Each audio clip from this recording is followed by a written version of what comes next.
I'd been broken down before, but nothing like this. I kept going despite the warnings. I kept holding, though I was crumbling at the edges. I kept smiling, but inside I was hollowing. And with everything at stake, I couldn't even trust myself. Yet within the depths, I would find connection to something greater, something I hope will serve all fathers. I never expected to find my deepest spiritual practice in the chaos of fatherhood. Yet that's precisely where my most profound growth has occurred. The Dojo of parenting has become the training ground where all my prior learning and experience would be tested, where the rubber hit the road. Many men I know are searching for meaning. It is what I had been pursuing at the cost of everything else. Our society finds itself in the midst of what has been termed the meaning crisis, where our very sense of fulfillment and enjoyment for life are threatened. We invest our happiness in the pursuit of achievements, careers, or external validation that often leave us more disenchanted than ever. We've been disconnected from the innate drives and potentialities of our organism, domesticating and chaining ourselves in service of a system that cares only for its own continuation, at the suffering of the individuals who make it up. We've severed ourselves from nature, both the external habitat to which we were once so intimately connected and the internal intimacy within ourselves. We're forgetting what it means to be a human animal, and it is destroying our sense of who we are. We need to reconnect with what is most truly important. We need to remember who we are. And parenthood stands as an opportunity like no other for reclamation.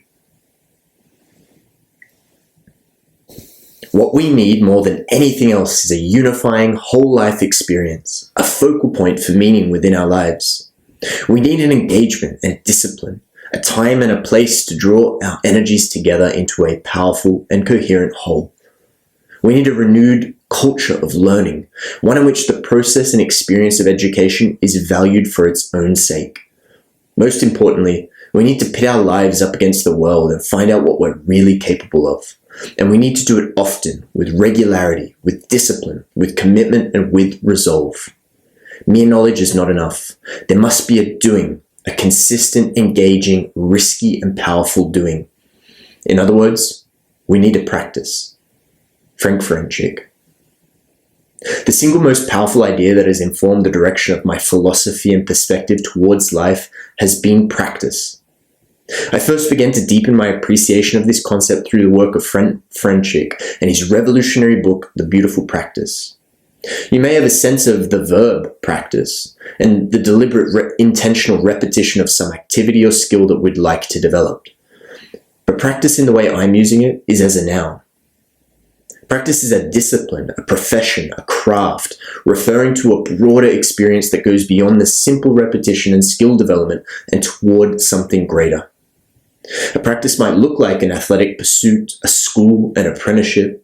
It includes traditional practices like meditation, yoga, or martial arts, professional practices like law, medicine, or therapy, also training for things like music, gymnastics, or dance. It can be organized or profoundly personal. It can be something separately structured or undertaken within the flow of life. Importantly, I see practice as an approach, a way that allows us to consistently move toward bringing about what we desire, shifting from becoming into being.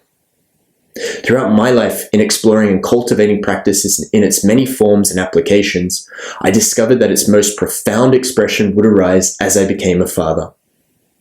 Fatherhood is a practice that enables us to become the kind of father whom we desire to be, so that we might raise the future we desire for our families. It is the practice that occurs every day, in every moment. It is in every playtime, tantrum, and routine. It is the decisions we make and the actions we take. It is what creates meaning in the mundane, and what allows us to meet the myriad. It is both structure and freedom. It is devotion. It is sacred. Modern fatherhood is an ideal, not a norm. Whilst it's promoted in theory through psychology, research, and media, social systems, workplaces, and traditions still reinforce older ideas. Modern fathers navigate a complex web of expectations. They're taught to be deeply involved in their children's lives, yet they must still devote long hours to work to provide stability. They are expected to show emotional openness, yet remain calm and strong in every crisis. They're encouraged to treat their partnership equally, yet take the lead when decisions are difficult. They are urged to prioritize family time, yet measured by their professional success. They must set firm boundaries, yet parent with empathy and gentleness. In essence, the modern father is asked to balance presence with provision, sensitivity with strength, and equality with leadership. A set of ideals that often leaves dads feeling as though he's being pulled in opposite directions. To top things off, we have set these often inexplicit expectations without a means by which a father might develop the qualities and skills needed to fulfill them. Whilst having a direction to which a man might aim is useful, the pressure latent within these expectations overwhelm our fathers who already lack the time to do what they need to do, leaving them feeling more inadequate, not better prepared.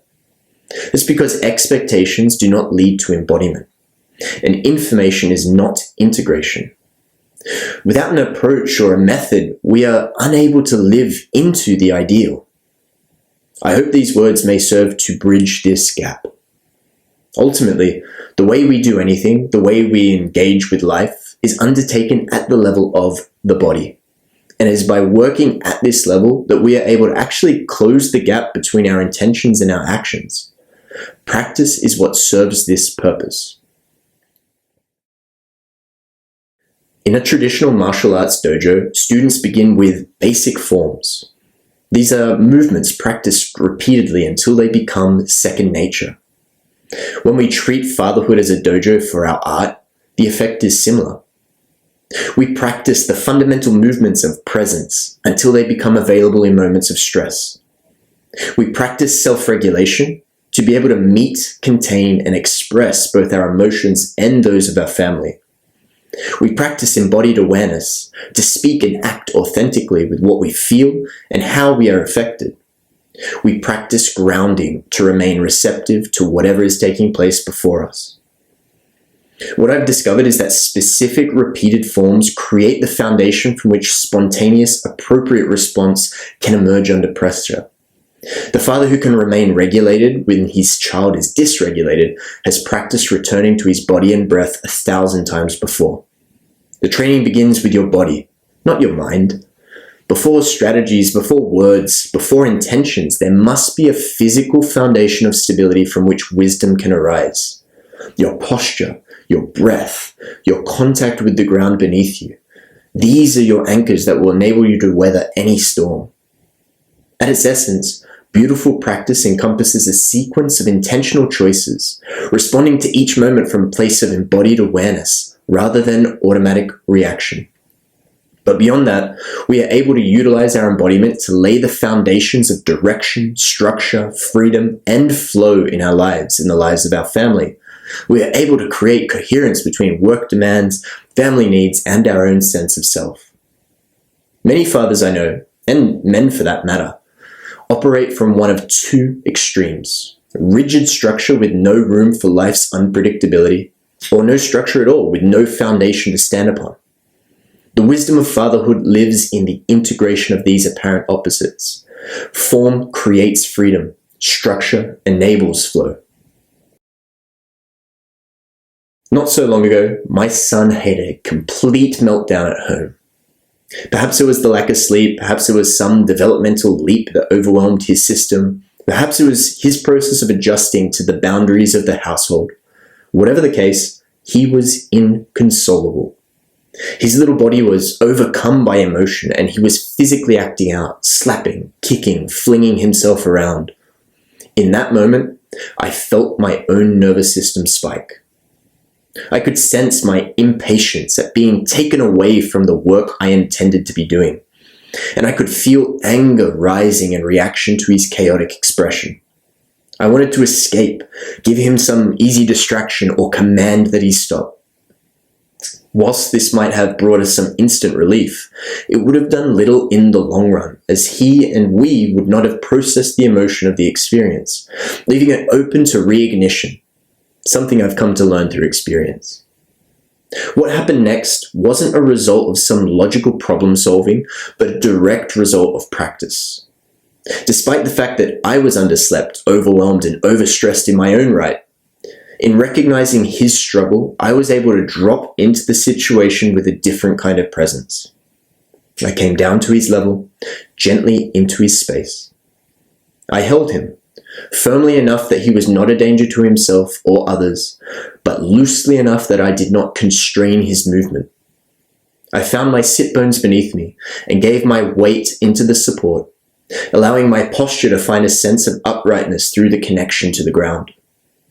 I found my breath and intentionally lengthened and softened the exhalation. I softened and widened my gaze, taking him in, witnessing his rage and his grief, absorbing what I could and sending it down to the earth. And the state that I had brought myself into was a safe, secure, and present container for my son to express and find himself. Despite all of this, the meltdown continued. Yet something was different. I was different, and I was holding a different kind of space. Eventually, his convulsions and sobs and cries began to ease. He wrapped his little arms around my neck, rested his head on the small of my shoulder. As he started to co-regulate with me, his breathing slowed. Cycles of 2 short, sharp inhales and a long, drawn-out exhale. We both came into stillness for a time. And gradually, the afternoon moved forward. His mood a little more calm, his patience a little more accessible, his cooperation a little more available. He had been able to process the entire emotional arc in the steady presence of the secure attachment of his father.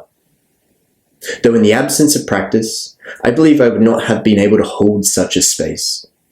What made this possible were the hundreds of times I'd practiced returning to the ground and finding my breath when nothing was at stake. The daily rituals of coming back to center, the conscious repetition and refinement over time. But also, it was the hundreds of times I'd applied this practice to reality, allowing me to maintain presence in the face of difficult conversations, to find composure when stress was running high, to hold space for others as they confronted their own challenging experience.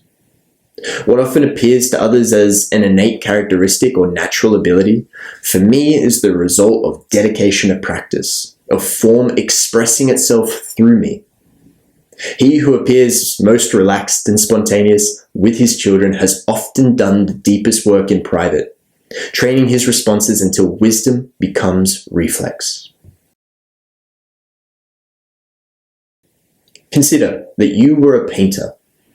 If your intention was to create a masterpiece, there are certain preconditions that would be required in order to more likely bring that into being.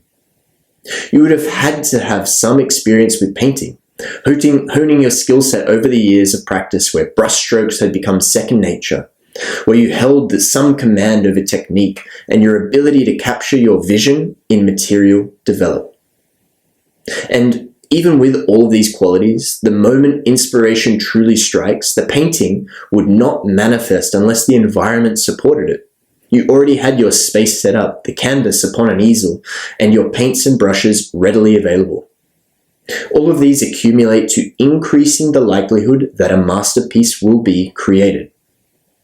You could also consider the contrary, where in the moment that inspiration comes, you first need to unpack your equipment, tidy the space in order to set up. Then once it's all ready to go, if you even make it to this point, you realize that you do not possess the skill set required to actually complete the task, or that the spark of inspiration has gone. If we were to apply this understanding towards the art of fatherhood, we may gain some insight. Firstly, there would be certain skills that would be universally beneficial for fathers, like awareness, self-regulation, stress management, emotional attunement, communication skills, time and life management, etc. And these skills could only be truly available in the moment if we've done our sets and reps. Secondly, the environment for a practice of fatherhood, the tools of the trade, are a little different. This might include family rhythms and rituals for daily flow, protected time blocks for both work and connection, check-ins for open communication, a stimulating environment for both father and child, but also work and relationships. When we intentionally establish and structure ourselves, our time, and our space, we increase the likelihood that present, attuned, connected fathering will take place in integration with the pursuit and fulfillment of our vocational purpose. Life becomes the canvas, and our way of being, our relationships, our most meaningful contribution becomes the masterpiece. I've structured my approach around 4 elements. These elements inform the way I choose to show up in any moment, decision, or action. Sometimes these are very intentional steps that I give time to consider. Other times, there is not the space for reflection, which is when the beauty of the practice reveals itself, where grounded ideals emerge in the chaos of reality. Number 1, Zen-like presence, the foundation. The ability to regulate yourself before attempting to engage, decide, or respond to others. This begins with what I call the present pause, creating space between stimulus and response, grounding through physical contact with earth, using breath as a bridge between mind and body, and orienting to the environment around you. The father who is able to remain calm, composed, and connected despite being in the midst of chaos or a stressful situation becomes the secure anchor for his family to weather any storm. He'll be better able to see the situation with clarity in order to act more in accordance with his values. 2, artful alignment, the intention. Ensuring that your intentions are in coherence with what you truly value. Many men set their goals or communicate from the head alone, sometimes in conflict with what they actually feel. By tuning into our embodied experience, what we're viscerally feeling, we are able to form a grounded hierarchy of values and align ourselves appropriately. You'll be able to attend to the needs of others whilst honoring your own sense of self. Your calendar will become a reflection of your deepest values, not just external demands. You'll stop trying to squeeze things around the margins of your life and instead build your life upon a foundation of what matters most. 3, masterful action, the action. Your capacity to actually close the gap between your intentions and your actions. This common struggle for many is best addressed by incrementally, week by week, goal by goal, moment by moment, increasing the likelihood that we will actually do the things we say we will. By cultivating an internal coherence of body and mind, you'll start working with yourself rather than against yourself, and stop wasting precious energetic resources. Fewer, better moves executed with effective, effortless effort. Your practice will allow you to get more done in less time with greater ease toward the things that actually matter most. Number 4, beautiful practice, the way. The meta skill that encompasses all others, a devotion to rhythm, consistent engagement, repetition, returning to the fundamentals, and refinement, incremental improvement. It's the commitment to continually show up for yourself, for your family, and your future. Your practice is one of immersion, learning, and progression. By implementing just enough structure and just enough freedom to the way we go about our lives, all roles that we play and goals we pursue will gradually develop and unfold to meet the needs of circumstance. The common objection I hear from fathers is, "This sounds great, but I don't have the time for myself as it is, let alone start a practice." The beauty of this approach, however, is that it doesn't require adding more to your already full life. It means bringing a different quality of presence and attention to the moments you're already experiencing. We begin by leveraging tasks you already engage in. Taking 5 to 10 minutes for embodied introspection while your morning tea cools, or arriving to the office 10 minutes earlier to check in with yourself and journal. Another high leverage practice is what I call threshold training, utilizing moments of transition to attend to yourself in order to show up more fully to whatever comes next. A doorway ritual might ask you to give yourself a few minutes between the car and your front door, or a transition moment might have you move your body between meetings or items on your task list. or a presence pause might be needed when you find yourself elsewhere or elsewhen. Once we've established routine anchors, opportunities to receive feedback and act upon what we learn, we are then best positioned to evolve everything, implementing changes across time that will gradually bring us to aim true. You can have all that you desire for yourself and for your family, just not all of it all at once right away. But if we build ourselves a solid foundation upon which we can scaffold our lives, then brick by brick, the future we desire will be brought into being. This is a lesson that I've come to learn the hard way. I've come to learn that the quality of my personal practice is directly proportional to the quality of my presence with my son. Yet, despite this knowledge, I'm still prone to losing myself.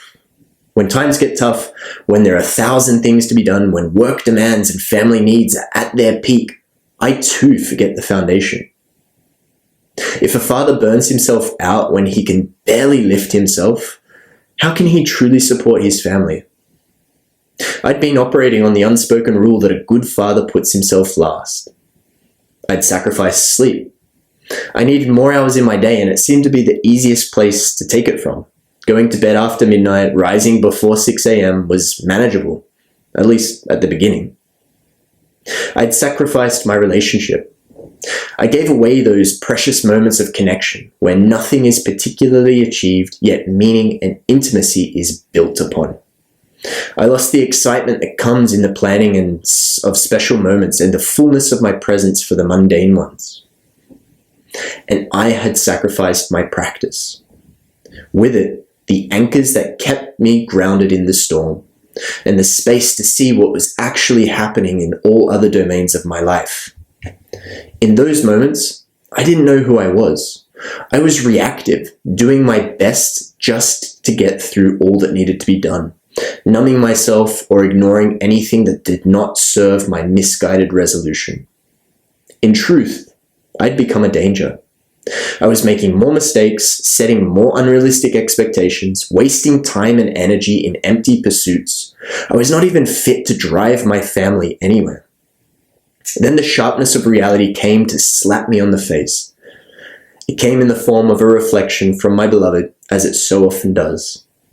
She called me out bluntly on the misalignment of my actions and my values, and it shocked me into pausing long enough to see.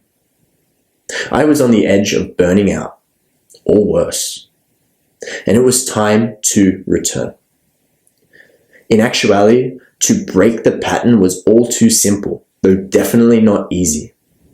I suspended the impulse to continue. I simply stopped doing, and immediately I was liberated, with a surplus of time and energy to recenter. For a couple of weeks, I only came back to my foundations, back into realignment with my values, back into relationship, back into my practice, and with it, back into presence with myself and my family. The invitation of the Fatherhood Dojo is simple but profound. Start where you are. Not when you have more time, not when you feel more capable, not when your circumstances improve, but right here in the middle of your imperfect life with its constraints and complications. Choose one transition in your day to commit to bringing full presence to just a couple of minutes. Feel your feet on the floor, take a few intentional breaths, and turn your attention towards your body. Bow to yourself internally. This is your entry into the dojo.